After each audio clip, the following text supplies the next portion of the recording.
ମୁଁ ସମସ୍ତଙ୍କୁ ସ୍ୱାଗତ କରୁଛି ସୋମ ଟ୍ୟୁଟୋରିଆଲ୍ସ ୟୁଟ୍ୟୁବ ଚ୍ୟାନେଲ को। आज क्लास में आम आलोचना करबा +3 पंचम सेमिस्टर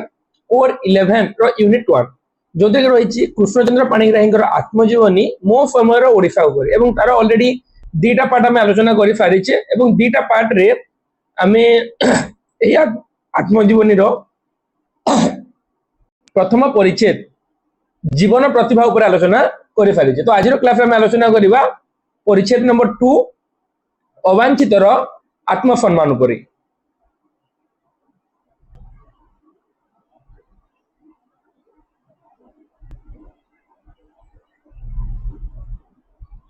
तो आलोचना करिबा आज क्लास रे आमे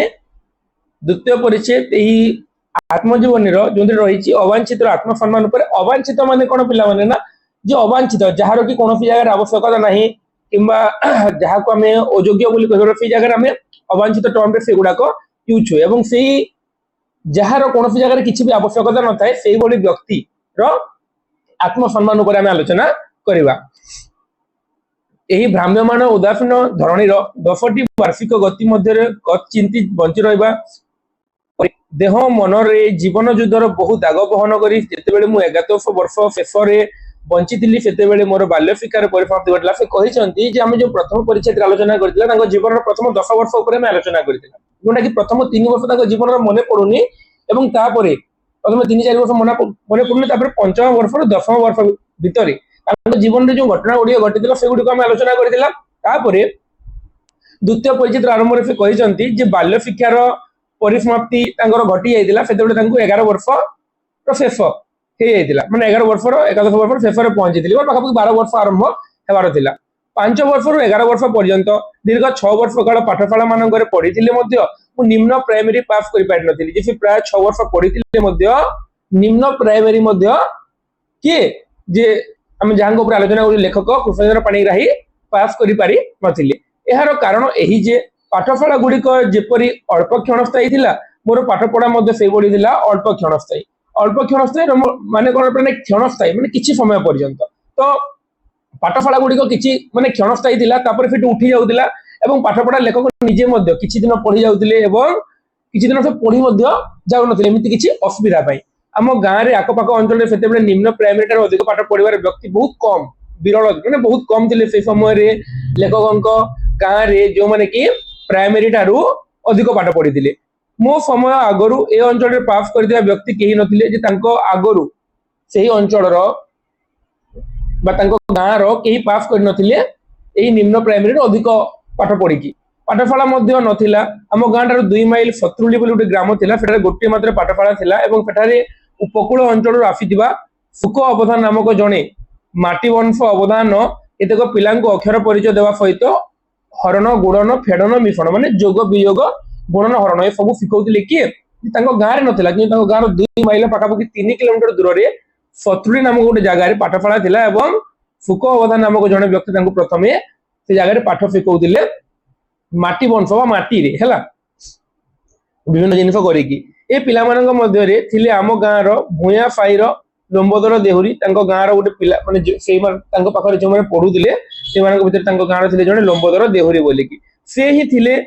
आम गाँ रो प्रथम और एकमात्र शिक्षित एवं से ही परे लेंबू अवधान नाम विख्यात होई पणिसी रे गोटे पाठशाला खोले। पणिसी बोली गोटे गाँ जो गाँ रे परवर्ती समय से लेंबू देहुरी जे कि पाठ पढुतिले आगरु से निजे गोटे पाठशाला खोलिथिले। मु तांको पाखरे पढि नथिली मोर बड़ भाई माने जे ए पणिसी रे से जो पाठशाला खोलिथिले लेंबू अवधान प्रथम लेंबू अवधान काड रे पढिथिले जे जगह रे सुख अवधान पाखरे पढिथिले तापर परे से लेंबू अवधान नै कि पणिसी रे गोटे पाठशाला खोलिथिले एवं तांको पाखरे लेखक पढि नथिले तांकर बड़ भाई माने पढिथिले। लेंबू अवधानक समय रे चोरुआ सत्रुली एवं कुंबिदा ए तीनटा गाँ अछि से तीनोटी गाँ रे सरकारी प्राइमरी स्कूल बसिथिला। ए ग्राम गुडी को खिचिंग माने खिचिंग पिला माने जोटा कि आधुनिक भंजवर राजधानी देला पे खिचिंग रो आखपाख गाँ मानकर कथा एटा वर्णना कराइछि एवं जहा गाँ रो कथा हम देखो से सब खिचिंग रो आखपाख गाँ मानकर कथा। तो से जो तीनोटी गाँ फेटा खिचिंग ठारू 2-3 माइल दूर रे थिबा लेंबू अवधान को शिष्य मानक भितर केते जण निम्न प्राइमरी पर्यंत पढिथिले एवं किंबा प्राइमरी पास करथिले जे जो लेंबू अवधान जो मानक पढौथिले तांको शिष्य माने मध्य बहुत जण पास करथिले एवं से माने जो माने लेंबू अवधान पढिथिले से माने सेही स्कूल मानक रे पढेई कि शिक्षा रो आलोक संचार करथिले। ମୁଁ ଆମ ଗାଁର 4 ଗୋଟି ଅବଦାନ ପାଖରେ ମାନେ ଏ ଜାଗାରେ ଲେଖକ କହୁଛନ୍ତି ତାଙ୍କ ଗାଁର 4 ଗୋଟି ଖିଚିଂ ଗ୍ରାମ ବା ତାଙ୍କ ଗାଁର ମାନେ ସେଇ ତାଙ୍କର ଆଖପାଖ ତାଙ୍କ ଖିଚିଂର ହେଲା 4 ଗୋଟି ଅବଦାନ ପାଖରେ ପଢିଥିଲି ମାତ୍ର କେତେବେଳେ ଅସୁସ୍ଥ କେତେବେଳେ ଅବଦାନଙ୍କର ଦେୟ ଦେବାରେ ଅସମର୍ଥ ହେତୁ ଏବଂ କେତେବେଳେ ପାଠଶାଳାର ଅସ୍ଥାୟିତ୍ୱ ହେତୁ ମୋର ବାଲ୍ୟ ଶିକ୍ଷା ଅତ୍ୟନ୍ତ ଅସଂଲଗ୍ନ ନଥିଲା କେତେବେଳେ ସେ ଏମିତି କହିଲି ଯେ ଅଳ୍ପ କ୍ଷଣସ୍ଥାୟୀ ବୋଲିକି କେତେବେଳେ ସେ ନିଜେ ପାଠ ପଢି ପାରୁନଥିଲେ କେତେବେଳେ ତାଙ୍କର ପଇସା ଦେବାର ଅସୁବିଧା ହଉଥିଲା ତ କେତେବେଳେ ପାଠଶାଳା ସ୍ଥାୟୀ ନଥିଲା ସେଟା ଉଠି ଯାଉଥିଲା ତେଣୁ ତାଙ୍କର ବାଲ୍ୟ ଶିକ୍ଷା ଅତ୍ୟନ୍ତ ଅସଂଲଗ୍ନ ବା ସଂଲଗ୍ନ ହୋଇନଥିଲା ମାନେ ଠିକ ସେ ପଢି ପାରି ନଥିଲେ ଯାହା ପଢୁଥିଲି ଦୀର୍ଘ ବ୍ୟବଧାନ ହେତୁ ତାହା ପାସରି ପକାଉଥିବାରୁ ମୋତେ ପୁଣି ମୂଳରୁ ଆରମ୍ଭ କରିବାକୁ ପଡୁଥିଲା ସେ ନିଜେ କହିଛନ୍ତି ଯାହା ବି ପଢିଥାଉ ପିଲାମାନେ ଆମେ ତାକୁ ଯଦି କଣ୍ଟିନ୍ୟୁଅସଲି ନ ପଢିବା ଲଗାତାର ଭାବରେ ତାକୁ ଯଦି ଆମେ ରିଭିଜନ ନ କରିବା ତାହେଲେ ସେ ଜିନିଷ ଗୁଡ଼ିକ ଆମର ଭୁଲି ହେଇଯାଏ ଯେମିତି କି ଏଇ ଯୋଉ ଆମେ ମୋ ସମୟରେ ଓଡିଶାରେ ପଢୁଛେ ତୁମକୁ ପୂର୍ବ 2ଟା ପାଠ ପଢେଇଥିଲି ଏଇଟା ପଢେଇଲି ତାପରେ ତୁମେ ମାସେ କି 2 ମାସ ପଢିବନି ତ ଦେଖିବ ତୁମର ସେ ଜିନିଷ ଗୁଡାକ ଭୁଲି ହେଇଯିବ ତ ଏଇ ଜାଗାରେ କହୁଛନ୍ତି ଯେ ପାଠ ପଢୁଥିଲି ଦୀର୍ଘ ବ୍ୟବଧାନ ହେତୁ ସେ ମାନେ ବହୁତ ଦିନ ପର୍ଯ୍ୟନ୍ତ ପଢୁନଥିଲେ ତେଣୁ ଯାହା ପଢିଥିଲେ ସେ ଜିନିଷ ଗୁଡ଼ିକ ମଧ୍ୟ ପାସରେ ଦେଉଥିଲେ ତାଙ୍କୁ ପୁଣି ଥରେ ମୂଳରୁ ଆରମ୍ଭ କରିବାକୁ ପଡୁଥିଲା ଖିଚିଂ ଗ୍ରାମରେ କୌଣସି ପାଠଶାଳା ନଥିଲା ମାତ୍ର ଗୋଟିଏ ବଉଳ ଗଛ ତଳରେ ଖିଚିଂ ଗ୍ରାମରେ ତୁମକୁ ମୁଁ ଆଗରୁ କହିଛି ପିଲାମାନେ ଯେଉଁ ଗ୍ରାମରେ ବି 4 ଗୋଟି ଗୁରୁଙ୍କଳରେ ପଢିଥିଲେ ବୋଲି କହିଛନ୍ତି ସେଇ ଗ୍ରାମରେ କୌଣସି ପାଠଶାଳା ନଥିଲା ସେଇ ଖିଚିଂ ଗ୍ରାମରେ ଗୋଟିଏ ବଉଳ ଗଛ ତଳରେ ପାଣୁ ଅବଦାନ ଓ ଲାଲମୋହନ ଅବଦାନ ପିଲାମାନଙ୍କୁ ଅକ୍ଷର ଶିକ୍ଷା ଦେଉଥିଲେ ସେ ଗାଁରେ କୌଣସି ପାଠଶାଳା ନଥିଲା ପାଠ ପଢିବା ପାଇଁ ସେ ଗାଁରୁ 2-3 ମାଇଲ ଦୂରକୁ ଯିବାକୁ ପଡୁଥିଲା ତଥାପି ଖିଚିଂ ଗ୍ରାମରେ କଣ ନା ଯେ ପାଣୁ ଅବଦାନ ଆଉ ଲାଲମୋହନ ଅବଦାନ ବୋଲି ବ୍ୟକ୍ତି 2 ଜଣ ଯାକ ସେମାନେ କଣ କରିଥିଲେ ଯେ ଗୋଟେ ବଉଳ ଗଛ ତଳରେ ବସିକି ପିଲାମାନଙ୍କୁ ଅକ୍ଷର ଶିକ୍ଷା ଦେଉଥିଲେ ମୁଁ ଉଭୟଙ୍କ ପାଖରୁ ଅକ୍ଷର ଶିକ୍ଷା ଆରମ୍ଭ କରିଥିଲି ଏହାପରେ ପାର୍ବତୀପୁର ଗ୍ରାମରେ ଥିବା ଚାଟଫାଳିରେ ବିନୋଦ ଅବଦାନଙ୍କ ପାଖରେ ଅକ୍ଷର ଶିକ୍ଷା ଏବଂ ପଣିକିଆ ଶିକ୍ଷା ଶେଷ କରିଥିଲେ ତାଙ୍କ ଗାଁରେ ସେ ପଢା ଆରମ୍ଭ କରିଥିଲେ ଚାଟଫାଳି ନଥିଲା ଗଛ ମୂଳରେ ବସିକି ପଢୁଥିଲେ ସେଇଠୁ ସେ ପଢା ଆରମ୍ଭ କରିଥିଲେ ଏବଂ ପରେ ବିନୋଦ ଅବଦାନଙ୍କ ପାଖରେ ଅକ୍ଷର ଶିକ୍ଷା ଓ ପଣିକିଆ ଶିକ୍ଷା ଶେଷ କରିଥିଲେ ପ୍ରଥମ ଉକ୍ତ ଶିକ୍ଷକ 2 ଜଣ ଥିଲେ ଖିଚିଂର ଭୂୟାଁ ସାହିର ବ୍ୟକ୍ତି ଓ ଶେଷୋକ୍ତ ବିନୋଦ ଅବଦାନ ଥିଲେ ପାର୍ବତୀପୁର ଯେ ଯୋଉ ପ୍ରଥମ 3 ଜଣଙ୍କର କଥା ଯୋଉ କହିଛନ୍ତି ପ୍ରଥମ 2 ଜଣ ଶିକ୍ଷକ ଥିଲେ କଣ ଯେ ଖିଚିଂର ଭୂୟାଁ ସାହିର ବ୍ୟକ୍ତି ଆଉ ବିନୋଦ ଅବଦାନ ଥିଲେ ପାର୍ବତୀପୁରର ଗଣ୍ଡ ସାହିର ବ୍ୟକ୍ତି ସେଇମାନଙ୍କ ଠାରୁ ସେ ଶିକ୍ଷା ଅର୍ଜନ କରିଥିଲେ ଏଣୁ ଆଦିବାସୀ ଭାଇ ମାନେ ହିଁ ମୋତେ ଅଜ୍ଞାନ ଅନ୍ଧାରୁ ଟାଣି ପ୍ରଥମେ ବାଟ ଦେଖାଇଥିଲେ ଯେ ସେ ଆଦିବାସୀ ଯୋଉ ଗଣ୍ଡ ହେଲା କିମ୍ବା ଭୂୟାଁ ହେଲା ଏ ଆଦିବାସୀ ମାନେ ତାଙ୍କୁ ପ୍ରଥମେ ଅଜ୍ଞାନ ଅନ୍ଧାରୁ ଟାଣି ଆଣିକି ବାଟ ଦେଖାଇଥିଲେ ପୁଣି ଲୋକେ କହନ୍ତି ସେଇ ସମୟରେ ଆଦିବାସୀ ମାନେ ପାଠ ପଢୁନଥିଲେ ବୋଲି ୟାର ସେଇ ସମୟରେ ଗୋଟେ ବ୍ରାହ୍ମଣ ଯୁବକ ଥିଲେ କୃଷ୍ଣଚନ୍ଦ୍ର ପାଣିଗ୍ରାହୀ ଏବଂ ତାଙ୍କୁ ଆଦିବାସୀ ଯୁବକ ମାନେ ପାଠ ପଢେଇକି ଆଲୋକର ରାସ୍ତା ଦେଖେଇଥିଲେ ଏମାନଙ୍କ ଘରେ ଉଲେଇ କୁଣ୍ଡିର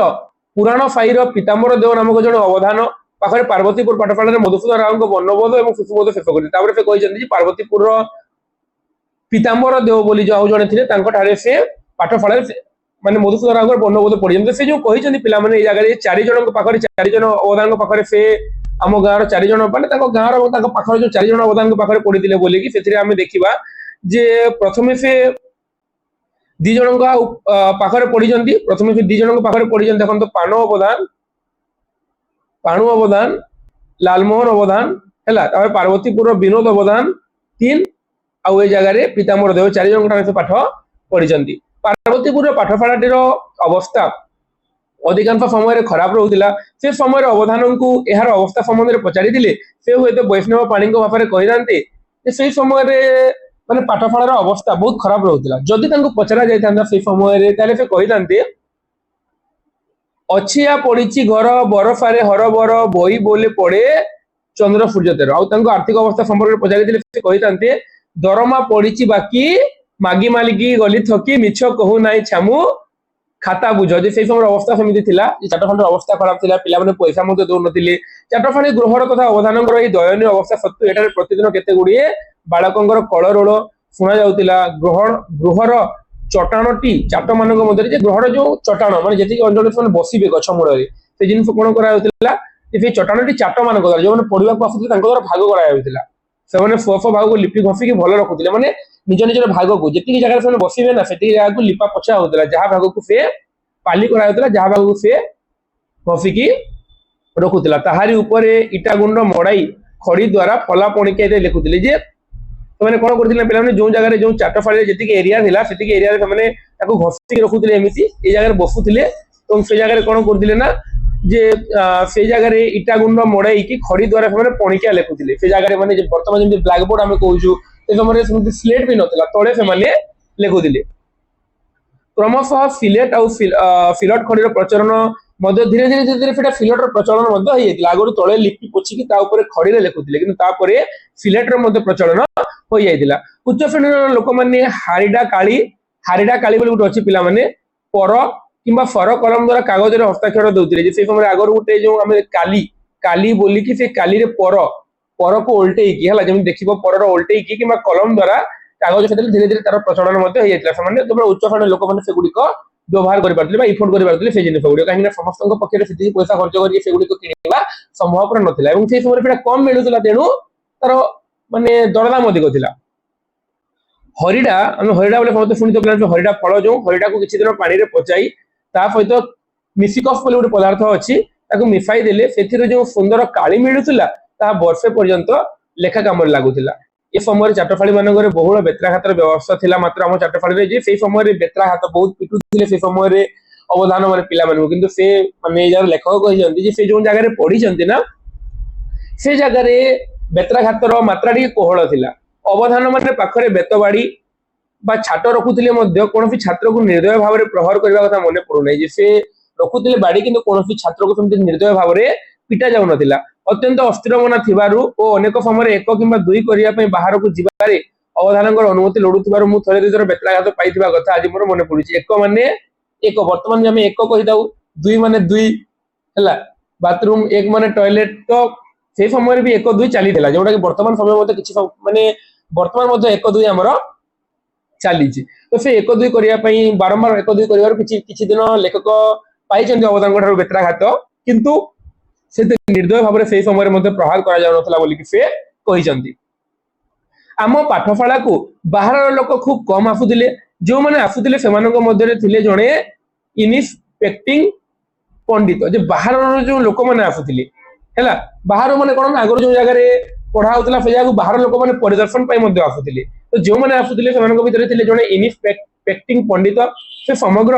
କରଞ୍ଜିଆ ସବ୍ ଡିଭିଜନ ପାଇଁ ଏକମାତ୍ର ସରକାରୀ ସ୍କୁଲ ପରିଦର୍ଶକ ଥିଲେ, ତେଣୁ ସେ ପାଠଶାଳୀକୁ ବର୍ଷକରେ ଥରେ କିମ୍ବା 2 ଥର ଆସୁଥିଲେ। ସେ ଆସିବା ଦିନ ଆମମାନଙ୍କ ମଧ୍ୟରେ ତତ୍ପରତା ଏବଂ ଚାଞ୍ଚଲ୍ୟ ଦେଖାଯାଉଥିଲା। ସେ କାଲା ପଣ୍ଡିତ ନାମରେ ସୁପରିଚିତ। ଯୋଉ ବ୍ୟକ୍ତି ତାଙ୍କର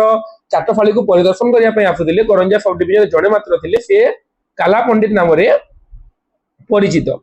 ଏଣୁ ତାଙ୍କ ପ୍ରକୃତ ନାମ ଆମମାନଙ୍କୁ ଜଣା ନାହିଁ। ପ୍ରାୟ 50 ବର୍ଷର ଏହି କାଲା ପଣ୍ଡିତ ଯେତେବେଳେ ଜାମା ଖଣ୍ଡେ ପିନ୍ଧି ଆମ ଚାଟଶାଳୀରେ ପ୍ରବେଶ କରୁଥିଲେ, ସେତେବେଳେ ଆମେମାନେ ସମସ୍ତେ ତାଙ୍କୁ ଭୂମିଷ୍ଠ ଦଣ୍ଡବତ କରୁଥିଲୁ। ଆମେମାନେ ତାଙ୍କ ପ୍ରଶ୍ନର ଉତ୍ତର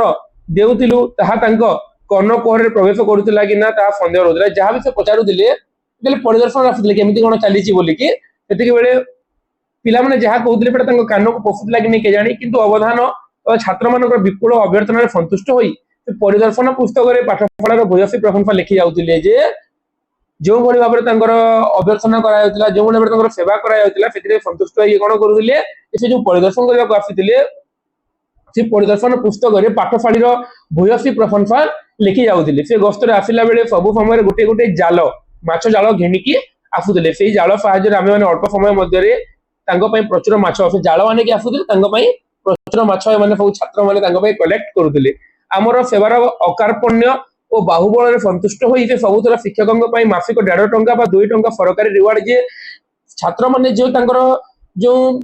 ମାନେ ପାଠଶାଳୀ ପରିଦର୍ଶନ କରିବା ପାଇଁ ଯେ ଆସୁଥିଲେ, ଛାତ୍ରମାନେ ତାଙ୍କୁ ଏଭଳି ସେବା କରୁଥିଲେ, ତାଙ୍କ ପାଇଁ ମାଛ ଧରି ଦଉଥିଲେ ଏବଂ ତାଙ୍କୁ ଏଭଳି ସେବା କରୁଥିଲେ ଯେ ସେ ଖୁସି ହେଇକି କଣ ତାଙ୍କ ଶିକ୍ଷକଙ୍କ ପାଇଁ ତାଙ୍କ ମାନେ ସେ ଅଫିସରୁ 1.5 ଟଙ୍କା ବା 2 ଟଙ୍କା ସରକାରୀ ରିୱାର୍ଡ ସୁପାରିଶ କରି ଯାଉଥିଲେ। ଏହା ହିଁ ଥିଲା ଅଭିଧାନଙ୍କ ନିର୍ଦ୍ଦିଷ୍ଟ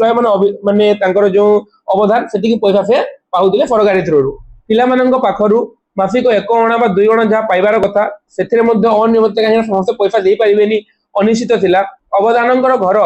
ଗାଁରେ କିମ୍ବା ଗାଁ ପାଖରେ ଥିବାରୁ ସେମାନେ ନିଜ ନିଜ ଭୋଜନର ବ୍ୟବସ୍ଥା କରୁଥିଲେ। ତ ଅବଦାନଙ୍କର ଘର ଗାଁରେ କିମ୍ବା ଗାଁ ପାଖରେ ଥିବାରୁ ସେମାନେ ମାନେ ଯୋଉ ପିଲାମାନେ ପଢିବାକୁ ଆସୁଥିଲେ ସେମାନେ ପଢିକି ପଳଉଥିଲେ ତାଙ୍କ ଘରେ ଖାଇବାକୁ। ଆମ ଚାଟଶାଳୀକୁ ଆଉ ଯୋଉମାନେ ଆସୁଥିଲେ ସେମାନଙ୍କ ମଧ୍ୟରେ ଥିଲେ ଜଣେ ଡାକ ପିଅନ, ସେ ବିମ୍ବା ପିଅନ ନାମରେ ତାଙ୍କ ଚାଟଶାଳୀକୁ ଯୋଉମାନେ ଆସୁଥିଲେ, ଜଣେ ପରିଦର୍ଶନରେ ଆସୁଥିଲେ। ପିଲାମାନେ ତ ପାଠ ପଢିବାକୁ ଆସୁଥିଲେ, କିନ୍ତୁ ବାହାରୁ ଯୋଉମାନେ ଆସୁଥିଲେ ଜଣେ ପରିଦର୍ଶନରେ ଆସୁଥିଲେ ଏବଂ ଆଉ ଯୋଉମାନେ ଆସୁଥିଲେ ସେମାନଙ୍କ ଭିତରେ ଥିଲେ ଜଣେ ଡାକ ପିଅନ। ସେ ବିମ୍ବା ପିଅନ ନାମରେ ସୁବିଖ୍ୟାତ। ସମଗ୍ର କରଞ୍ଜିଆ ସବ୍ ଡିଭିଜନର ଏକମାତ୍ର ଡାକଘର କରଞ୍ଜିଆରୁ ସେ ଯେତେବେଳେ ବହି ପାର୍ସଲ ଧରି ଆମ ଚାଟଶାଳୀରେ ପହଞ୍ଚୁଥିଲେ, ସେତେବେଳେ ଆମ୍ଭମାନଙ୍କ ମଧ୍ୟରେ ଆନନ୍ଦ ଖେଳି ଯାଉଥିଲା। ଯେ ସେ କହିଛନ୍ତି ଯେ ସମଗ୍ର କରଞ୍ଜିଆ ସବ୍ ଡିଭିଜନ ର एकमात्र डाकघर जोटा करंजिया रही से करंजिया को ये माने बही पार्सल धरिक चाटफाड़ी में पहुंचुली जो माने पिओन जो सब बही धरिक पलि आसुले चाटफाड़ी को सेतिक बेले भितर पिला भितर आनंद खेली जाऊला यही पार्सल मान आसूला आम पाठ्य पुस्तक फाइया अवधान नाम ख्यात आउ जड़े व्यक्ति बोकोचारे धरी आम पाठशाला को पिओन सहित खुदा फाइया अवधान नामक जड़े व्यक्ति पाठशाला को आसुले उभय बाहक जो बही आणुले भितर आसूला मधुसूदन राव वर्णबोध बालबोध शिशुबोध अन्य रचयिता चाटफाड़ी पाठ पाटी गणित पसंद चूड़ामणि केशव कोइली बसंत कोइली बारमासी कोइली भेट चौदिफा जमादेई कांद बौला गाई इंद्रजाल कौतुक इत्यादि बही गुड़ाक सहित आणिकी आसुले पिला पढ़ाई से समय बही मान सांगे केबे जल छवि रबर पेनसिल आसूला प्रत्येक रविवार संध्यारे आम पाठशाला सरस्वती पूजा होता प्रत्येक रविवार संध्यारे पाठशाला सरस्वती पूजा होता सामान्य भोग अवधान द्वारा पूजा समाहित होगापर पिला निज निज घर को फेरुले संध्यारे पूजा सरिया पर पिला निज निज घर को फेरुले या छड़ा जो छात्र उच्च श्रेणी को उत्तीर्ण होता से गोटे स्वतंत्र सरस्वती पूजार आयोजन करुला अवधान को किसी अधिक दिया जहाँ छड़ा जो छात्र उपर श्रेणी को उत्तीर्ण होता ना से गोटे एका गोटे स्वतंत्र पूजा माने सरस्वती पूजा जहाँ खर्च होता से निजे दौला अवधान को किसी देय दौला गणेश चतुर्थी और श्री पंचमी थिला सबुठ बड़ आनंदर दिन सकाळु बहुत फूल सहित आम मैंने पाठशाला पहुंच जाऊँ बर्तमान पे छोट थी स्कूल जाऊला जमी कि सरस्वती पूजा है कि गणेश पूजा रात सारा आमको निद हुए आलोचना केमती जाइए फूल तोड़िकी जीवा स्कूल को सही चिंता थाए ना तो यही समय कृष्णेन्द्र पाणिग्राही जीवन कथा कहते से समय कौन पूजा पर्वाणी हेले से बहुत खुशी भोर सकाल बहुत फूल तोलिकी स्नान सारिकी पूजा सामग्री सहित पाठशाला पहुंची जाऊे पूजा सामग्री फूल दीप खई उखुड़ा एवं किसी गुड़ एवं खफा लडू थिला एतिकी सामग्री जो हतभाग्य मैंने आनी पार नथिले मुझे एतिकी पूजा सामग्री भितर फूल दीप खई किंबा उखुड़ा किंबा गुड़ एवं खफा लडू थिला एवं समस्त छात्रों पाखे आनिबा संभवपर नुहे तो से कहिसंती जे एतिकी सामग्री पूजा पई दरकार किंतु एही सामग्री भी एतिकी सामग्री भी जो मैंने आनी पार नथिले से मानक भितर मु जने हतभाग्य थिली मतलब सामर्थ्य नथिला लेखकंकर आनिया पई पूजा परे एही दिन मानकरे और परवर्ती दिन मानकरे अवधानक पई भिक्षा करबा सकाशे आमे माने हमर निज गां और आखपाख गां मानक चली जाउतिलु जे पूजा परे कोन होतिला ना जे एही पूजा दिन मानकरे एवं तार परवर्ती दिन मानकरे अवधानक पई किछि पैसा देबा पई किछि पई भिक्षा करबा सकाशे माने आखपाख गां को जाउतिले पैसा कलेक्शन आनिकी दउदिले गुरु को दक्षिणा कल घर देखि समानक पिंडारे बसी पड़ी उच्च कंठ आरंभ कर दउतिलु राधा धरी सखी कर बोलंती आकट आउ नकर गो लाज भय तेजिली निजर फजनी गो बोलिकी किंबा कड़ा कड़ेवर कन्हाई संगे रोहिणी सुत करंती मथुरा विजय दांडे देख संगात गीत से गाउतिले बालकंठर ऐक्यतानिक स्वर घर उछुली उठुला एवं गृह स्वामी मान शक्ति अनुजाई से भिक्षा दउतिले भिक्षार प्राप्त समस्त धन अवधान को अर्पण करा मोर मन अछि आम गाँव प्रधान घर आम मान थे गोटे टंका देइथिले यहाँ ही थिला भिक्षार सर्वोच्च परिणाम जे सेमन जेते थर भिक्षा मागिथिन थरे गोटे टंकार वैल्यू पिला माने किते थिला से देखर से समय भाबो जे अणा पाउना पाउना मिलुदिला तो भाबी देखो जे गोटे टंका मिलुदिला एवं सेटा थिला सर्वोच्च परिमाण आ से गोटे टंका माने बहुत से थर टंके टिए पाइदिले जहा कि अवधान को देथिले बोली कि कहिसंती बालबोधर मो मन को सबुठार बेसी आकर्षण करथिला बालबोधर जो बही माने पढुथिले ना सेतिरे फल ऋतुर वर्णना थिला बाड़ मानकरे फुटिची सोम फूल धवल दिशई सुंदर जेसन नभे तारका दल फुटी अच्छी नील कुमुद नील निर्मल जले सरोवर दिशे शोभन शोभे वचन बले स्वर्णकांति जीणा सरिष सत वर्ग कुसुमे चौदिग दिशे शोभन शोभा नयन रमे किवा मनोहर से शोभा कहीं तापटांतर धरणी राणी की पिंधिची चारु पीत अंबर जे जो वर्णना एटा सबुठु अधिक मन को छुईला पद्य वर्णित फूल गुड़िक देखा मात्रे मन पड़ूला से बारंबार आवृत्ति करुले नाना जातिर फूल पक्षी प्रजापति कंकी कोली मोर बाल्य जीवन को बेस आकृष्ट करते मात्र एम अधिकांश दुर्लभ थे जिन आकृष्ट दुर्लभ मैंने मिल पार ना जो दिन पोखरी पद्म कही संग्रह करी से दिन मो मन में महा आनंद जो दिन पद्म आसूला जो दिन पोखरी को जाकि पद्म कि कही से संग्रह करुले से दिन मन में महा आनंद ଗ୍ରାମ ପାଠଶାଳାରେ ପଢିବା ସଙ୍ଗେ ସଙ୍ଗେ ଘରେ ମଧ୍ୟ ମୋତେ କିଛି କିଛି ସଂସ୍କୃତ ଶିକ୍ଷା କରିବାକୁ ପଡୁଥିଲା। ଘରେ ମଧ୍ୟ କିଛି କିଛି ସଂସ୍କୃତ ଶିକ୍ଷା କରିବାକୁ ପଡୁଥିଲା। ମୋର ବଡ ଭାଇ ମାନେ ମୋତେ ମୋ ଉପର ଭାଇ ହରିନନା, ସାନ ଭାଇ ଗିରିଶକୁ ଏକା ସାଙ୍ଗରେ ବସେଇକି, ଯେହେତୁ ସେ ବ୍ରାହ୍ମଣ ପରିବାରରେ ବିଲଙ୍ଗ କରୁଥିଲେ ନା, ତ ଏ ସବୁ ବହି ଗୁଡିକ ସେ ଘରେ ପଢୁଥିଲେ, ବିଭିନ୍ନ ଗୀତ ଗୁଡିକ, ବିଭିନ୍ନ ଋତୁର ବର୍ଣ୍ଣନା, ବିଭିନ୍ନ ପୁସ୍ତକ ଗୁଡିକ। କିନ୍ତୁ ସେ ଯେହେତୁ ବ୍ରାହ୍ମଣ ପରିବାରରୁ ଆସୁଥିଲେ, ତ ଘରେ ମଧ୍ୟ ତାଙ୍କୁ ସଂସ୍କୃତ ଶିକ୍ଷା କରିବାକୁ ପଡୁଥିଲା। ତାଙ୍କର ବଡ ଭାଇ ମାନେ ଏବେ କହିଛନ୍ତି, ମୋର ବଡ ଭାଇ ମାନେ ମୋତେ ବା ତାଙ୍କର ବଡ ଭାଇ ମାନେ ତାଙ୍କର ଉପରେ ଯେଉଁ ଥିଲେ ହରିନନା ଏବଂ ସାନ ଭାଇ ଗିରିଶକୁ ଏକା ସଙ୍ଗରେ ବସେଇକି ତାଙ୍କର ବଡ ଭାଇ ମାନେ କଣ କରୁଥିଲେ, ଯେ ଷଡ଼ାକ୍ଷର ମନ୍ତ୍ର, ଶିବ ଷଣମୁଖ ସ୍ତୋତ୍ର, ରୁଦ୍ରାଭିଷେକ, ନବଗ୍ରହ ସ୍ତୋତ୍ର, ଅମରकोश, ଚାଣକ୍ୟ ଶ୍ଲୋକ, ଭାରତ ସାବିତ୍ରୀ, ଠାକୁର ପୂଜା ପଦ୍ଧତି, ଶ୍ରାଦ୍ଧ ପଦ୍ଧତି, ବିବାହ ପଦ୍ଧତି ଇତ୍ୟାଦିରୁ କିଛି ଅଂଶ ମୁଖସ୍ଥ କରିବା ପାଇଁ ପ୍ରତିଦିନ ପଢା ହେଉଥିଲା। ଆମ ମାନଙ୍କ ମଧ୍ୟରୁ ସେ ମୁଖସ୍ଥ କରିପାରୁନଥିଲା, ସେ ବଡ ଭାଇ ଯେ ସେମାନଙ୍କୁ ମୁଖସ୍ଥ କରିବା ପାଇଁ କୁହାଯାଉଥିଲା, ଯେ ତାକୁ ମୁଖସ୍ଥ କରିପାରୁନଥିଲା, ସେ ବଡ ଭାଇଙ୍କ ଠାରୁ ମାଡ ଖାଉଥିଲା। ମାଡ ଭୟ ଥିବାରୁ ଏ ଗ୍ରନ୍ଥ ମାନଙ୍କର ବହୁ ଅଂଶ ମୁଁ ବାଲ୍ୟ କାଳରୁ ଯେ ସେ ଡରିକି ସେ ଗ୍ରନ୍ଥର ବହୁତ ଗୁଡିଏ ଅଂଶ ସେ ମୁଖସ୍ଥ କରିଦେଇଥିଲେ। ମାତ୍ର ବହୁ କ୍ଷେତ୍ରରେ ଏମାନଙ୍କର ଅର୍ଥ ମୋତେ ଅଜ୍ଞାତ ଥିଲା, କିନ୍ତୁ ସେ ତାକୁ ଘୋଷି ଦେଇଥିଲେ, କିନ୍ତୁ ପ୍ରକୃତରେ କୋଉ ଅର୍ଥରେ ସେଟା ବୁଝଉଛି ସେ ଜିନିଷ ସେ ଜାଣିପାରୁନଥିଲେ। ଏହା ଛଡା ମା ଆମ ମାନଙ୍କ ଠାରୁ ବହୁ ସମୟରେ ଭାଗବତ, ରାମାୟଣ, ମହାଭାରତ ଏବଂ ପୁରାଣ ପାଠ ଶୁଣୁଥିଲେ। ଯେ ତାଙ୍କ ମା ମଧ୍ୟ ଏମାନଙ୍କ ଠାରୁ କଣ ଶୁଣୁଥିଲେ, ଯେ ଭାଗବତ, ରାମାୟଣ, ମହାଭାରତ ଏବଂ ପୁରାଣ ପାଠ ଶୁଣୁଥିଲେ। ଏଇ ସବୁ କାରଣରୁ ସହପାଠୀ ମାନଙ୍କ ଠାରୁ ଆରମ୍ଭ କରି ସାହିତ୍ୟ ଜ୍ଞାନ ନିଶ୍ଚିତ ଭାବରେ ତାଙ୍କର ବେଶୀ ଥିଲା। କୌଣସି କାରଣରୁ ପାର୍ବତୀପୁର ଚାଟଫାଳିଟି ଭାଙ୍ଗି ଯିବାରୁ ଆମ ଗାଁଟି ଚାଟଫାଳି, ଯେ ପାର୍ବତୀପୁର ତାଙ୍କ ଗାଁ ପାଖରେ ଥିଲା ଏବଂ ସେଇ ଚାଟଫାଳିଟି ଭାଙ୍ଗି ଯିବାରୁ ତାଙ୍କ ଗାଁଟି କଣ ଚାଟଫାଳି ଶୂନ୍ୟ ହୋଇଗଲା। ଏଣୁ ମା ବଡ ଭାଇଙ୍କ ନିର୍ଦ୍ଦେଶ କ୍ରମେ ମୁଁ ମୋର ସାନ ଭାଇ ଗିରିଶ କୁମ୍ଭୀରଦା ନିମ୍ନ ପ୍ରାଇମେରୀ ସ୍କୁଲ ନାମ, ଯେହେତୁ ସେ ପାର୍ବତୀପୁର ମାନେ ଚାଟଫାଳିରେ ପଢୁଥିଲେ, ସେଟା ଭାଙ୍ଗି ଯିବାରୁ ସେ କଣ ହେଇଥିଲା ନା, ଯେ ମା ଓ ବଡ ଭାଇଙ୍କ ନିର୍ଦ୍ଦେଶ କ୍ରମେ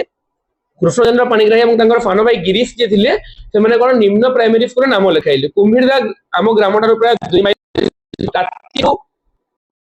ପାର୍ବତୀପୁର ତାଙ୍କ ଗାଁ ସହିତ ଲାଗିକି ରହିଥିଲା। ପାର୍ବତୀପୁର ତାଙ୍କ ଗାଁର ନାମ ଖିଚିଥିଲେ, ପାର୍ବତୀପୁର ଚାଟଫାଳିକୁ ତାଙ୍କ ଗାଁର ଚାଟଫାଳି ବୋଲି କରିଛନ୍ତି। ତ ସେମାନେ କଣ କରିଥିଲେ, ତାଙ୍କ ଭାଇ ଗିରିଶ ଆଉ ସେ ପ୍ରାଇମେରୀ ସ୍କୁଲ ନାମ ଲେଖାଇଥିଲେ। କୁମ୍ଭୀରଦା ତାଙ୍କ ଗ୍ରାମଠାରୁ ପ୍ରାୟ ରାତିରୁ ଭାତ ଶୁଖିଲା, ରାତିରୁ ଭାତ ସକାଳୁ ଖାଇଦେଇ ଆମେମାନେ ପ୍ରତିଦିନ ସ୍କୁଲକୁ ଯାଉଥିଲୁ ଏବଂ ସନ୍ଧ୍ୟା ସମୟରେ ଘରକୁ ସକାଳୁ ଯାଇକି ସନ୍ଧ୍ୟାରେ ଫେରୁଥିଲେ। ବାଟରେ ଖଣ୍ଡେ ଜଙ୍ଗଲ, ଖଇରୀ ନଦୀ, ଧାନ ଯିବା ଆସିବା ବେଳେ ଭୟର ସଞ୍ଚାର, 2 ଜଣଙ୍କ ଖୁବ୍ ପାଟିରେ ଗୀତ ଗାଉଥିଲେ। 2 ଭାଇ ମିଶିକି ପାଠ ପଢିବାକୁ ଯାଇଥିଲେ ଦୂରକୁ, ସକାଳୁ ଗଲେ ସନ୍ଧ୍ୟାରେ ଫେରୁଥିଲେ। ବାଟରେ ଜଙ୍ଗଳ, ନଦୀ, କେତେ ପରିଶ୍ରମ ଥିଲା ଦେଖ ପିଲାମାନେ, ଏତେ ପରିଶ୍ରମ କରି ସେମାନେ ପାଠ ପଢୁଥିଲେ। କିନ୍ତୁ ବର୍ତ୍ତମାନ ଯୋଉ ତୁମେ ପାଠ ପଢୁଛ, ଘର ଲୋକ ଖାଇବାକୁ ଦେବେ, ପିଇବାକୁ ଦେବେ, ପଇସା ଦେବେ, କଲେଜ ଯିବାକୁ କହିବେ, ତଥାପି ବି କଲେଜ ଯିବାକୁ ନାରାଜ, ପାଠ ପଢିବାକୁ ନାରାଜ, ବିଲକୁଲ ଆମେ ପଢିବୁନି, କଲେଜକୁ ଯାଇକି ମୋବାଇଲ ଦେଖିବୁ, ବୁଲାବୁଲି କରିକି ଆସିବୁ, ଏମିତି ହଉଛି। କିନ୍ତୁ ସେଇ ସମୟରେ ଦେଖ ଯେ କୃଷ୍ଣଚନ୍ଦ୍ର ପାଣିଗ୍ରାହୀ ଏତେ ପରିଶ୍ରମ କରିକି ପଢିଥିଲେ, ସେଇଥିପାଇଁ ସେ ଆଜି ଆମମାନଙ୍କ ପାଇଁ ପ୍ରେରଣା। ଆମ ସିଲାବସରେ ତାଙ୍କର ଆତ୍ମଜୀବନୀ, ମୋ ସମୟରେ ଓଡିଶା, ବୁଝି ହେଲା, ତାଙ୍କ କଷ୍ଟ, ସେ ଶ୍ରମକୁ ଯଦି ସ୍ୱୀକାର କରିନଥାନ୍ତେ, ତାହେଲେ ସେ କଣ ଜଣେ ସଫଳ ସାହିତ୍ୟବିଦ ହେଇପାରିଥାନ୍ତେ, ବା ଜୀବନରେ କଣ ଜଣେ ସଫଳ ମଣିଷ ହେଇପାରିଥାନ୍ତେ? ହେଇପାରି ନଥାନ୍ତେ। ତ ସେ ଭାବ ଏତେ କଠିନ ପରିଶ୍ରମ କରିକି ଜୀବନରେ ଅନେକ ଦୁର୍ଦ୍ଦଶା ଆସିଲା, କିନ୍ତୁ ସବୁକୁ ପଦାଘାତ କରି ପାଠ ପଢିଲେ। ସେଇଥିପାଇଁ ତ ସେ ଆଜି ଆମମାନଙ୍କ ପ୍ରେରଣା ନା, ସେଇଥିପାଇଁ ଆମେ ତାଙ୍କର ଆତ୍ମଜୀବନୀକୁ ପଢୁଛୁ। ତ କଷ୍ଟ କଲେ ଯୋଉ କୃଷ୍ଣ ମିଳେ ବୋଲନ୍ତି ନା, ସେଇଟା ଆକ୍ଚୁଆଲି ଠିକ। କଷ୍ଟ ଆମକୁ କରିବାକୁ ହିଁ ପଡିବ। ଆଉ ଖାଲି ଆମେ ଆରାମସେ ଘରେ ବସିଥିବୁ, ପାଠ ଆମ ମାଇଣ୍ଡକୁ ଅଟୋମେଟିକ ପଳେଇ ଆସିବ, ଆମେ ପଢିବୁନି, ଆମେ କଷ୍ଟ କରିବୁନି, ତ ଏମିତି କଲେ କେମିତି ହେବ? ହେଇପାରିବନି। ତ ସେମାନେ ଯେତେବେଳେ ସ୍କୁଲରୁ ଆସୁଥିଲେ, ତାଙ୍କୁ ବାଟରେ ଭୟ ଲାଗୁଥିଲେ, ସେମାନେ କଣ କରୁଥିଲେ, ଯେ ଗୀତ ଗାଉଥିଲେ। ମାତ୍ର ଏ ସ୍କୁଲକୁ ଯାଇକି ଯୋଉ ପରିଶ୍ରମ କରିଥିଲେ, ସେଇ ପରିଶ୍ରମର ଫଳ ତାଙ୍କୁ ମିଳିନଥିଲା। ଦିନ ଯାକ ସ୍କୁଲରେ ବସୁଥିଲେ ସୁଦ୍ଧା ସେଠାରୁ କୌଣସି ଶିକ୍ଷା ପାଇଥିବା ତାଙ୍କର ମନେ ପଡୁନି, କୌଣସି ଶିକ୍ଷା ବି ପାଇନଥିଲେ। ଭାବ, ଏତେ ପରିଶ୍ରମ କରିକି ସ୍କୁଲ ଯାଉଥିଲେ, ସେଥିରେ କିଛି ଶିକ୍ଷା ମଧ୍ୟ ପାଉନଥିଲେ। ବସ୍ତୁତଃ କିଛି ମାସ ପରେ ଏଇ ସ୍କୁଲ ଛାଡିଲା ବେଳେ ପାର୍ବତୀପୁର ପାଠଶାଳାରେ ପଢା ହିଁ କେବଳ ମୋର ମୂଳଧନ ହୋଇଥିଲା। କିଛି ଦିନ ପରେ ସେ ଯେତେବେଳେ ଏହି ସ୍କୁଲ ବି ଛାଡିଲେ, ପାର୍ବତୀପୁରରେ ଯାହା ପଢିଥିଲେ ସେଇଟା ହିଁ ତାଙ୍କର ମୂଳଧନ ହୋଇଥିଲା। କାହିଁକି ନା ଏ ଜାଗାରେ ସେ ବିଲକୁଲ ବି କିଛି ପଢିପାରି ନଥିଲେ। এই ସମୟରେ ପ୍ରଥମ ମହାସମରର ଅବସାନ ଘଟିଥିଲା। এই ସମୟରେ କଣ ହେଇଥିଲା, ପ୍ରଥମ ମହାସମର, ପ୍ରଥମ ବିଶ୍ୱଯୁଦ୍ଧ ସରି ଯାଇଥିଲା। ଏବଂ ଏହି ସମୟରେ ହିଁ ମୋର ବଡ ଭାଇ ଏବଂ ବଡ ଯେ ସେ ଟିକେ ଆଗର କଥା ମନେ ପକେଇଛନ୍ତି। ଏ ଜାଗାରେ ତାଙ୍କର ବଡ ଭାଇ ଏବଂ ବଡ ବାପା ଛାଡି ଚାଲି ଯାଇଥିଲେ, ସେ କଥାକୁ ସେ ପୁଣି ମନେ ପକାଉଛନ୍ତି। ଏବଂ ଏହାପରେ ଆମେ ବନଫଟି ଅବର୍ଣ୍ଣନୀୟ ଦୈନ୍ୟରେ ମୋହନ ହୋଇକି କିଙ୍ଗ କର୍ତ୍ତବ୍ୟ ବିମୂଢ ହୋଇଯାଇଥିଲା, ଯେ ସେ ଯୋଉ ତାଙ୍କ କିଙ୍ଗ କର୍ତ୍ତବ୍ୟ ବିମୂଢ, ମାନେ କଣ କରିବେ, ତାଙ୍କ ପରିବାର କିଛି ସ୍ଥିର କରିପାରିଲେନି, ସେ ଅତୀତର କଥାକୁ ମଧ୍ୟ ସେଇ ଜାଗାରେ ମନେ ପକାଉଛନ୍ତି। ବଡ ଭାଇ ମାନେ ପାଠଶାଳାରୁ ଯାହା ପଢିଥିଲେ, ତାହାରି ସାହାଯ୍ୟରେ ନିଜ ନିଜ ଚେଷ୍ଟାରେ ପୂଜା ପାଠ ଓ କର୍ମାଣୀ କରିବା सफल कले बड़ भाई मैंने पाठ पढ़ा जहाँ भी पढ़ी ना से पूजा पाठ और कर्मकर्माणी कर योग्यता हासिल करते प्राइमरी स्कूल रे पढ़िबार सेमानंकर बयस नथिला किंतु मोर एवं मोर सान भाई प्राइमरी शिक्षार बयस जाई नथिला बड़ भाई माने जति पढ़िले सेति से पूजा कार्य चलै देउथिले किंतु लेखकंकर एवं सान भाईंकर प्राइमरी शिक्षा पढ़िबार बयस जाई नथिला माने बयस ठीक थिला तांकर तो माँ और भाई मैंने आशा करते आम दुई जन प्राइमरी निम्न प्राइमरी पास कले कौन प्राइमरी स्कूल शिक्षक हो पारिबा किंबा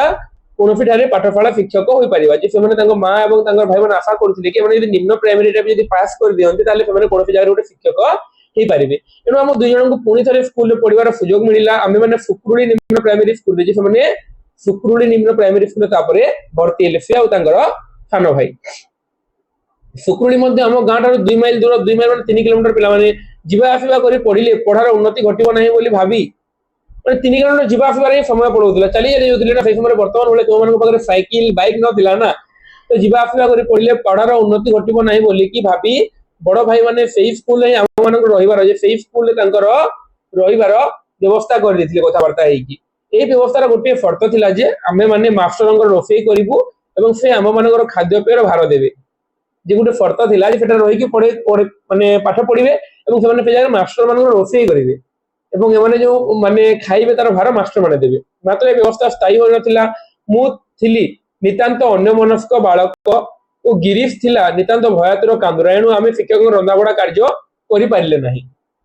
फल गिरीश घर को फेरी आसिला एवं मु नाउपनारे मोहन साहू नामक जने बदान्य व्यक्ति घर रही निजर रंधाबढ़ा करके स्कूल पाठ पढ़ी चलैले तो से जगह से रही पारे से पढ़ेले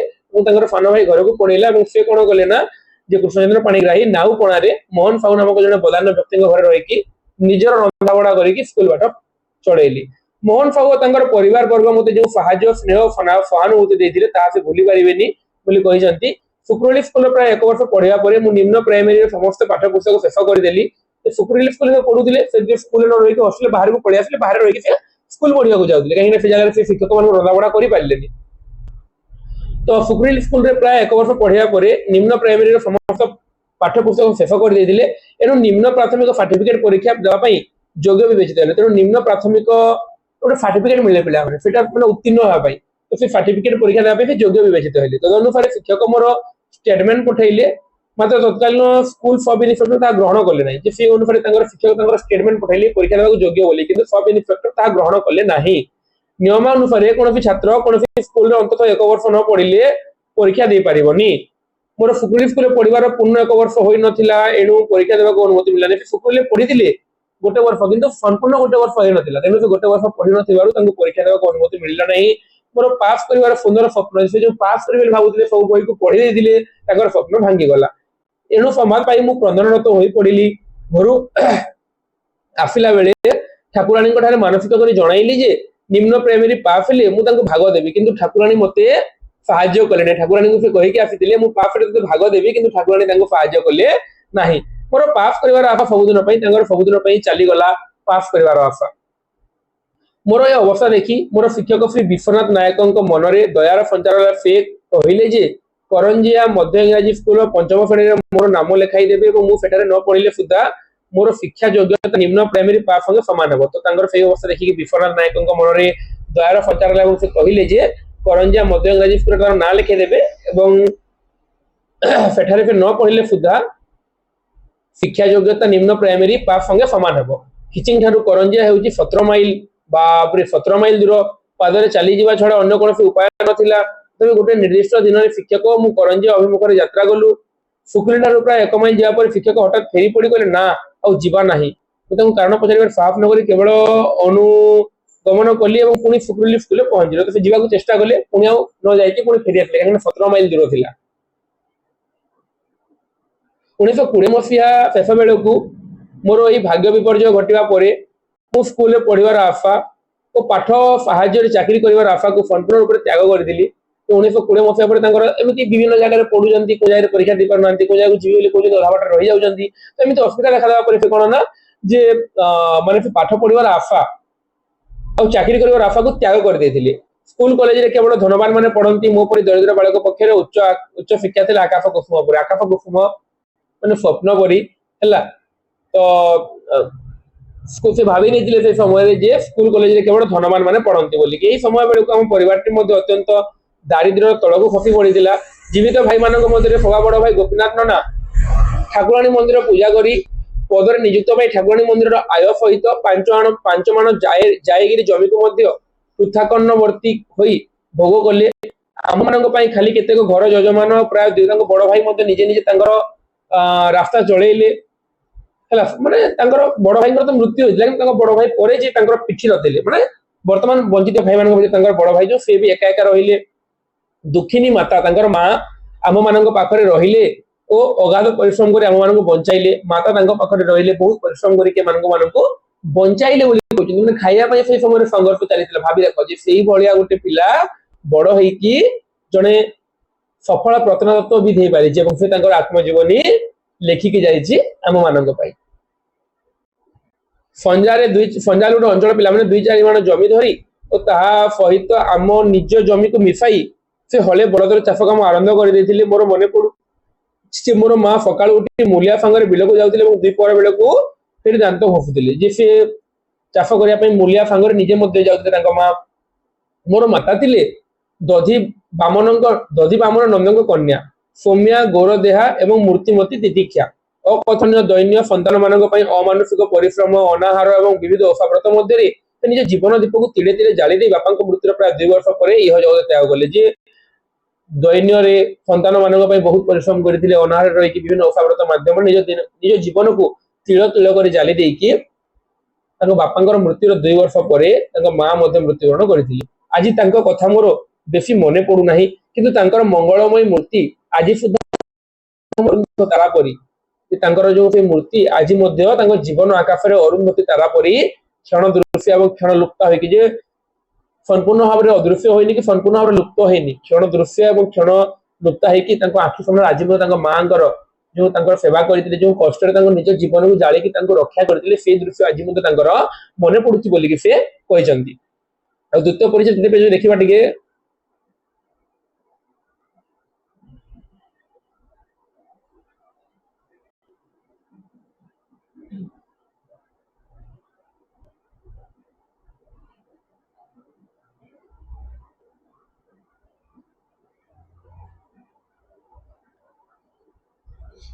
এটা পড়ি দেবা নহলে পিলা 10 মিনিট খন্ডে লাগিব 40 মিনিট সরি যাব ক্লাস তো ইহ জগতରୁ ଚାଲି ଯିବା ପୂର୍ବରୁ ମା ମତେ କୌଣସି ପାଠପଢ଼ାରେ ଶିକ୍ଷକ ଭାବରେ ରଖାଇବା ପାଇଁ ବହୁତ ଚେଷ୍ଟା କରିଥିଲେ କିନ୍ତୁ ମୋର ବୟସ କମ ଥିବାରୁ ତାହା ସମ୍ଭବପର ହୋଇନଥିଲା ଆମ ଗାଁର ପ୍ରାୟ 10 ମାଇଲ ଦୂରରେ ଥିବା କେଉଁଝର ଫରାଇ ଗ୍ରାମରେ ଥରେ ଗୋଟିଏ ଶିକ୍ଷକ କାମ ଖାଲି ଥିଲା ଏ ଗ୍ରାମର ଧନୀ ମହାଜନ ବୃଷଭନନ୍ଦ ଏବଂ ତାଙ୍କ ପୁତ୍ର ଦ୍ୱାରା ପ୍ରାଥମିକ ଶିକ୍ଷା ପାଇଁ ଜଣେ ଶିକ୍ଷକ ଆବଶ୍ୟକ କରୁଥିଲେ ଏବଂ ଶିକ୍ଷକଙ୍କର ଖାଇବାର ବ୍ୟୟ ଛଡ଼ା ମାସିକ 2 ଟଙ୍କା ବେତନ ଦେବା ପାଇଁ ସେ ରାଜି ହେଇଥିଲେ କିଏ धनी महाजन वृषभनंद पुत्र माता निर्देश अनुसार आम गाँव अवधान कालीचरण नायक संगे मुझे ग्राम को गली मात्र सेठारे पहुंचा आगुरी आउ जड़े प्रार्थी सेठारे पहुंची सारी यही प्रार्थी बयस मो बयस बेसी था छड़ा केते श्लोक और अमर कोशर केते अंश से मुहे मुहे कही पारे तो भाव से जावाई चाहूँ आगु आउ जड़े कैंडिडेट प्रार्थी से जगह पहुंची सारी महाजन उभय को परीक्षा गला ही गृह शिक्षक पद नियुक्ति कले मु निराश हो अवधान संगे पुणी से जाइए 2 टंका खाया पीवा रहा किंतु से पुणी निराश होकर फेरी गले से सिलेक्ट हेले केवल अवधान काम कि पूजाहारी काम करने मुझे उपयुक्त होती मात्र पूजाहारी काम करने मुझे सर्वदा अनुच्छुक थी जी पाठ पढ़ी जी पाठ पढ़ले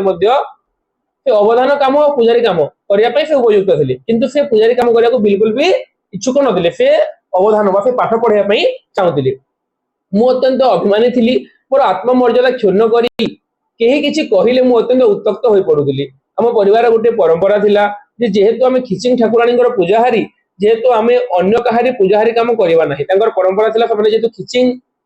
ठाकुराणींकर खिचिंग देवी जो जगह बसवास करदिले बे खिचिंग देवींकर पूजारी सबने अन्य कहार पूजारी काम करिवे नाही एनु मोर मां और भाई माने मध्य मते कोनोसी ठारे पूजारी काम लगाई देबा पे राजी हे नथिले एनु सबने तांकर मां और भाई माने मध्य अन्य कोनोसी जगह रे पूजारी काम पई राजी हे नथिले काहे ना सबने जेतु खिचिंग ठाकुराणी पूजारी केवल खिचिंग ठाणी ही पूजा करेंगे किंतु कौन शिक्षक भात रांधि पाखे पढ़ले मो मतरे अन्य कौन जगह पूजारी काम करें अन्य क्या जगह पूजारी काम कले रोसैया काम कले से निंदनीय किंतु शिक्षक भात रांधिक पढ़ले से निंदनीय नुहे अवधान चाकरी न पाई फराई निराश हो फेरिया परे आउ जने शिक्षकों भात रांधि पाखे पाठ पढ़ार सुजोग मत मिलता से कहते आउ जने शिक्षकों पाखे भात रांधिक से जगह पढ़ुले भाव जीवन में परिश्रम से करुले गोटे स्कूल रे शिक्षकों भात रांधुले से बंचुले पाठ पढ़ुले परिश्रम करी ररुआ उच्च प्राइमरी स्कूल हेड पंडित बेद्यपुर निवासी श्री वैद्यनाथ त्रिपाठी एथिपाई मते स्कूल को डाकी नहीं कि मोर बयस मनोभाव और अजंचल स्वभाव इत्यादि लक्ष्य कर से मते कार्य उपयुक्त बोली मने करनथिले एणु पाखे दिनटी मात्र रही संगर नहीं खंडे लुगा खंडे गामुछा खंडे सिगरेट और केते खंड खंडा बही धरी पुणी आसी से कौन जगह रही पारि नथिले तो पढ़ेगा गले फेल्युअर रोषे करने गले फेल्युअर कौन जगह रही पारि नथिले निर्दिष्ट भाव में मनोभाव अचंचल स्वभाव देखिकी से जगह रखी नथिले वैद्यनाथ त्रिपाठी एहीपरि भाग्यर बहु द्वार मध्य जो द्वार को मुझे कराघात गली देखिली मो अवरुद्ध से जो जगह हाथ मारे कौन जगह सफलता पाई नथिले रोषे करने गले शिक्षक पाखक फेरी आसिले पूजारी कम अन्य कौन जगह करें ना अवधान कम करने गले फेरी आसिले कौन कार्य सठिक भाव में करें ना समस्त रास्ता बंद हो जाए लगे एणु आम दरिद्र कुटीर रही अवशिष्ट जीवन यापन करा दरिद्र कुटीर रही अवशिष्ट जीवन यापन करवा ही सम्मुखें गोटे मात्र पंथा रहा ए समय समस्त घटना मोर संपूर्ण रूप से मन पड़ूना मात्र माँ मृत्यु पूर्व और प्राय 3 वर्ष काल घरे रही जहाँ करी तार स्थूल विवरणी मोर मन पड़ुची माँ मृत्यु पूर्व और प्राय 3 वर्ष से घरे रही अन्य कौन जगह को जाई नथिले माँ मृत्यु पूर्व मोर उपनयन शेष हो जाता माने व्रत पुनयन प्लान ब्राह्मण परंपरा जो व्रत थाए उपनयन शेष हो जाता नियम अनुसार मु जने ब्राह्मण होइतिबारु जजमान महादेव पूजा त्रिनाथ मेला पूजा श्राद्ध विवाह आदि कार्य योग्य विवेचित होते से पूजा त्रिनाथ मेला पूजा श्राद्ध विवाह योग्य विवेचित होते एथिपाई जो मंत्र पाठ आवश्यक ताहा मु अनेक अंशरे शिखि जाइतिली मोर बड़ भाई माने सब काम करूते तथापि मते अनेक समय सब काम करबा को पडुतिला जजमान काम छड़ा आम घर गोरु गाई रक्षणाबेक्षण भार मो ऊपर न्यस्त थिला जजमान काम करबा जाउतिले पूजा काम करबा जाउतिले एवं ता छड़ा तांको घरे जो गोरु गाई थिले ना तांकर रक्षणाबेक्षण भार न्यस्त थिला मु आज गर्वर सहित स्मरण करुछि जे मोर तत्वावधान रे आम घर गोरु गाई मानकर स्वास्थ्य गाँ भीतर सब भल थिला से गर्वर सहित माने से एते जत्न नउतिले जे अन्य गाई मान अपेक्षा गाई गोरु मान स्वास्थ्य गाँ रे अन्य गाई गोरु मान भल थिला जंगल रे नदी कूल रे हुड़ा उपरे बिल मानकर गुड़ा मानकर किंबा घर ढेउ मानकर जो समय जो घास मिलुतला ताको काटी किंबा चांची और मुंडे बोही आनी से गोरु मान दउतिले आमर 4-5टी गाई थिले और वर्ष सारा दूध दउतिले बोली से कहिसंती गाई माने गोठू को जाउतिले किंबा बाछुरी मानकर मु निजे चरउतिले मत गाई माननको मु मोर बाछुरी माननको एपरि शिक्षा देइतिली जे से माने बिल मानकर केवल हिड उपरे घास खाउतिले किंतु हिड तळको ओल्लाई कदापि धान गज खाउनथिले भाभी देखो से माने लोक माने पिला माननको पाठ पढांती किंतु से गाई माननको बाछुरी माननको एमिति शिक्षा दउतिले जे बाछुरी माने केवल तार डुली को जाई कि घास माने धान गाउ नथिले केवल हिड उपरे जा दिला केवल सेही घास को से खाउतिले ए कथा अनेक लोक देखि आश्चर्य लगुला गोरु मान तत्व नवा छड़ा आमर सामान्य जमीर चाष कम जोग देवा पड़ता से घरे जो रही सब कार्य कर जजमान कार्य चाष कार्य गोरु चरवा कार्य सब कार्य से बुझुले मूलिया मूलियाणी सागर कम करी चाष कम अनेकता शिखी जाइली कढ़ान डोहण बुना बेहुड़ा बछा रुआ इत्यादि संबंध में ज्ञान बर्तमान लोक पाई ना से कहते छड़ा आम मान जो गुड़ाक बिरी कोलथ मुग इत्यादि बुना होता से गुड़ी को गोरु छेली मनुष्य उपद्रव से रक्षा करुले भावी देखो से घर 3 वर्ष रहा भितर सब कम करुले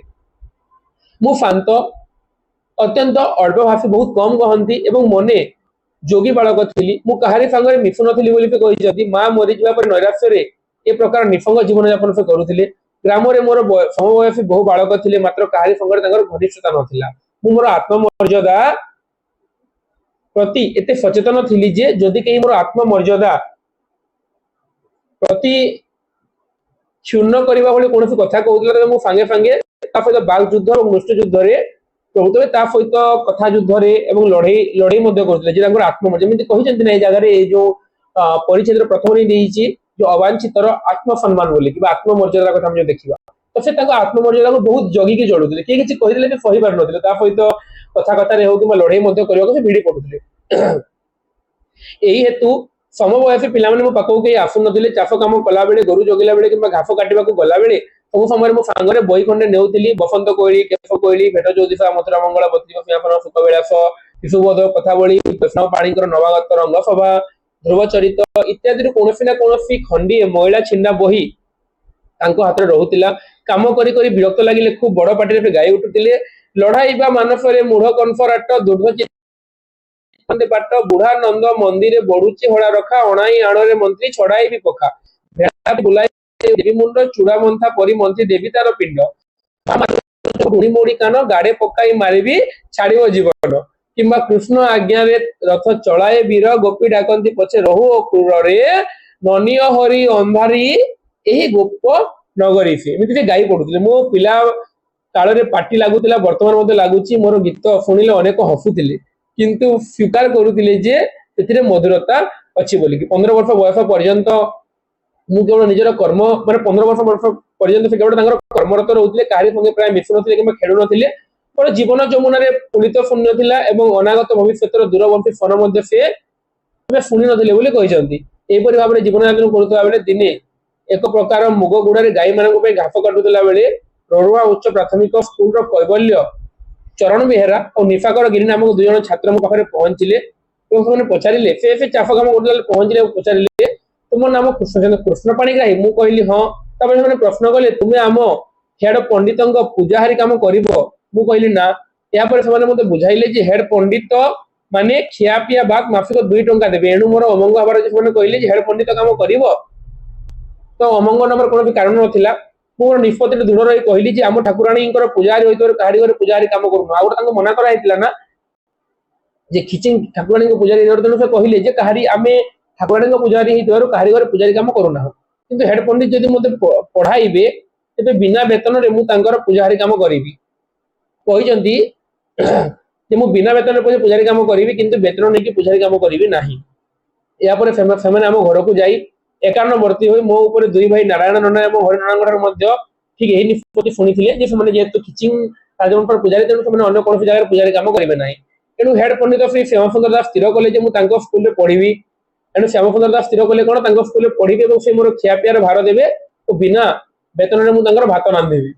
ताने पुणी से स्कूल को जाई कि फेतरे पढिबे बिना माने एते दिन काम करला पर पुणी जाई कि पढिबे हला बिना वेतन रे मु तांकर भात रांधेबी एही अनुसार कहीं आर दिन तांकर स्कूल रो आउ जने पिला मो पाखु को आसिला एवं हेड पंडित परिवर्तित सिद्धांत शर्त और भाई मानन को मतरे नरुआ उच्च प्राथमिक स्कूल को घेनी गला 2 वर्ष पूर्व जो स्कूल को पढ़िबा आफारे पुजारी काम करिया पई जाय निराफरे फेरितिली भाग्य चक्र रो आवर्तन रे सेही स्कूल रे सेही आफारे पुणी जाय जे सेही स्कूल को जाय कि सेही आफारे पुणी के शिक्षक को रोसे करिवे ओ जगह रे माने जो को माने आगर से करि नथिले जोंति पे से फेरितिले पुणी जाय कि सेटा को सेही काम करिवे पूर्वपरि मो संगरे थिला 2 खंड लुगा खंडिए गामुछा गोटे फ्लेट दुआत